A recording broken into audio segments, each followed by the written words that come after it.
আহলে সুন্নাত ওয়াল জামাত কুয়েত কেন্দ্রীয় কমিটির উদ্যোগে পবিত্র ঈদ মিলাদুন নবী সাল্লাল্লাহু আলাইহি ওয়াসাল্লাম উপলক্ষে মিলাদ মাহফিল অনুষ্ঠিত।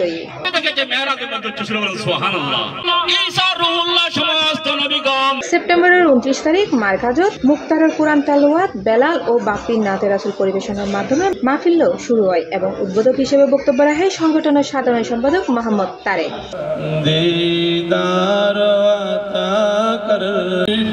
मुझे है शाह बहारों पर मदीने में।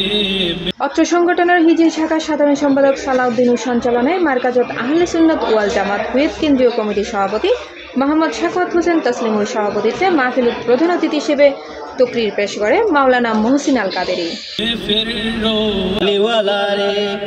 আদি পিতা আদম যখন মুসিবতে পড়ে মোদের নবী আজকে আপনাকে আমাকে যে অবস্থায় আসি না কেন, দেশে বিদেশে সর্বক্ষেত্রে আহলে সুন্নাত ওয়াল জামাতকে নিয়ে চিন্তা ভাবনা করার সময় এসেছে।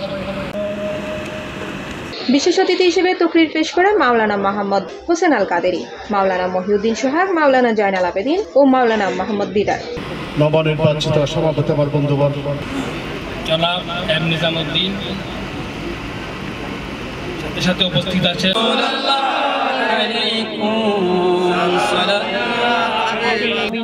আল্লাহ নিয়ামত দান করলেন দুইটা, একটা হচ্ছে কুরআন আর একটা আমার নবী মুস্তাফা।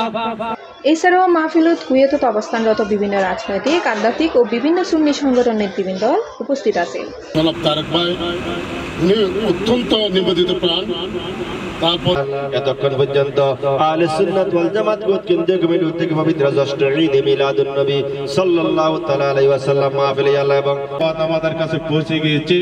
আমরা মাগরিবের নামাজে নিয়ে এসেছে, কিন্তু পরিশেষে উপস্থিত রাসূল প্রেমিক অলরেলই দোয়া, দরুদ, মুনাজাত ও তাবারক বিতরণের মাধ্যমে অনুষ্ঠানের সমাপ্তি হয়। মিলাদুন নবী অনুষ্ঠান করতে পারে এই আহ্বান রেখে সবাইকে আবারও সি প্লাস টিভি চট্টগ্রাম।